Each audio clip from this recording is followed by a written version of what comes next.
Well then, what do we have here? The WoW Community Council, a forum of specially chosen players from across a multitude of gameplay avenues, such as raiders, Mythic Plus runners, solo players, etc.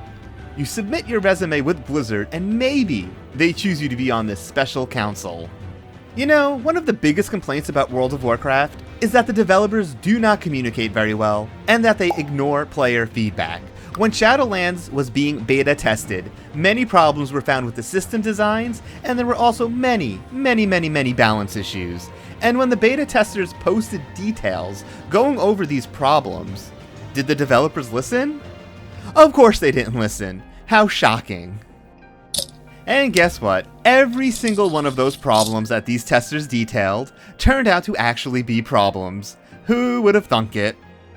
I really don't get it. If World of Warcraft is using betas and PTR to allow players to test their game, and then they just ignore all that feedback, why not just forego all that and just test it internally? You would get the same results, right? Honestly, I just don't see this working. I recall an interview with Preach, a very prominent figure that used to play World of Warcraft. Used to. He actually quit due to all of the decisions that Blizzard has been making. Where he was speaking to Ian, a WoW director, about all the things that were poorly designed or badly implemented, and Ian's responses were so bad that you could literally see the energy being sapped right out of Preach, and he shook his head in utter disbelief. So yeah, I don't know, this just feels like a big PR stunt to me, and the video that they put out promoting this, maybe this is just the cynic in me, but the way they said, yeah, we get feedback, so much feedback, it just felt like they wanted to say, stop it with the feedback, please stop it already. The last thing I wanted to say about this is, they already have avenues for feedback, such as the forums and Reddit. You know, I get that there might be a lot of anger in those areas, but if a lot of players are angry at the systems and the choices that you are putting into the game, doesn't that tell you something about how much the players are enjoying what you are putting out there? I'm just wondering what having select token members of the community is actually going to solve here. Anyways, I do hope the cynic in me is wrong, and that the developers are taking it to heart and really do want to communicate with their players and actually listen to their feedback. So next up, let's go over that Ian Hassakostas interview with GameBeats. Some of the things he said just made me shake my head, kind of like Preach did in his interview with him. I am not going to go over the whole interview, but I did want to tackle some of the things that he said and just kind of give my take on them. So GameBeats said, begin quote, "The World of Warcraft team has been changing or removing some of the game's emotes and art. What is the thought process behind those changes?" End quote. So yeah, Ian basically said that they have a team looking through the game to flag quest dialogue or art to be flagged for review. This is such an overcorrection to the lawsuit. I also think it's a real waste of time and resources to go about changing dialogue from quests that are, a dozen years old. The example that Ian gave was, quote, "There were a number of jokes and references made a dozen years ago about how feminine male blood elves were, mistaking male blood elves for women," end quote. As the great Aerosmith has once sung, the dude looked like a lady. It was just a really silly quest. Just like that song is a really silly song. Can't we just let these things go? Going back and changing old quests reminds me of a gag from the movie Thank You for Smoking, where the governor of Vermont wanted to digitally remove cigarettes from old movies to catch them up with the times, since cigarettes have kind of gone out of style. In the movie, it was played up as a complete joke, and that's kind of what this feels like.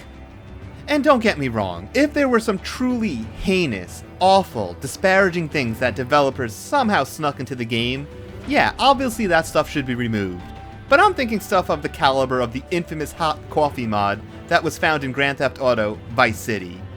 So another question asked was this, GameBeats, begin quote, "There are a lot of quality of life improvements coming to 9.1.5, and a lot of people are excited about those things. But a lot of people have expressed some frustration that they didn't happen sooner. Do you think there is something in the feedback loop that Blizzard can improve?" End quote. Ian responded with, Begin quote. Absolutely. We can always do better at listening to feedback. We can also do better at communicating that we've heard feedback, but aren't necessarily acting on it for whatever reason, or taking it under advisement and keeping an eye on it. End quote. Yeah, Ian, exactly. This is not even remotely surprising to hear. I guess all that feedback you got in the Shadowlands beta was put under advisement. For month after month after month, before realizing, oh snap, they were right, this is awful and unbalanced and broken and just not very fun. Ian also spoke about this. Begin quote. The community said, hey, we think that conduit energy is going to be this frustrating system and it's not going to have the effects that you hope it has. Our intent was similar to classic WoW respec costs. That is, it would be a friction that made you take these choices more seriously. End quote. Okay, that is ridiculous. Was there an outcry in the streets when respec costs were taken out of the game? Were players begging for you to bring them back? When Blizzard introduced the system that let players change their spec basically on the fly, do you recall anyone screaming from the mountains that changing your spec whenever you wanted to is just too convenient? Please, put a stupid timer on it. So why would players want that nonsense on Conduit Energy? They want to be able to play the game and have fun, and all Conduit Energy did was take away their ability to have fun. And then he talked about covenants and choices and, oh boy, it was the most stupid decision to lock abilities behind the covenants. They should have just been available all the time, and you should have easily been able to swap between them. You know, kind of like a talent.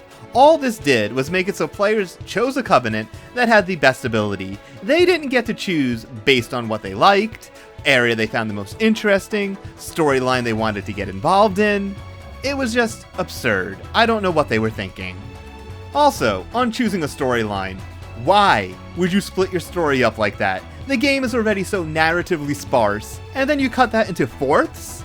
And what are you trying to tell players? Either waste your time leveling an alt with the express purpose of going through another Covenant's narrative, or switch Covenants on your main and be forced to take a worse ability. I honestly don't know what they were thinking. Also, what if the alts you like playing need to be in the same Covenant as your main, because that is also their best ability? What are those players gonna do? Nerf their alts on purpose?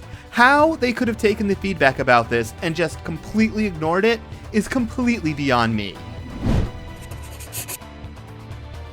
You know, when WoW was created, the creators looked at what the other MMOs were doing, and then they said, you know what, let's take out all that annoying BS. And then, somewhere down the line, the developers decided to put back in some of that annoying BS.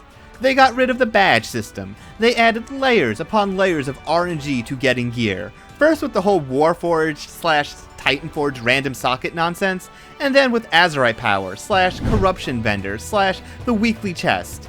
And of course, a lot of the systems they put in Shadowlands is just pure, annoying, unadulterated BS cranked to 11.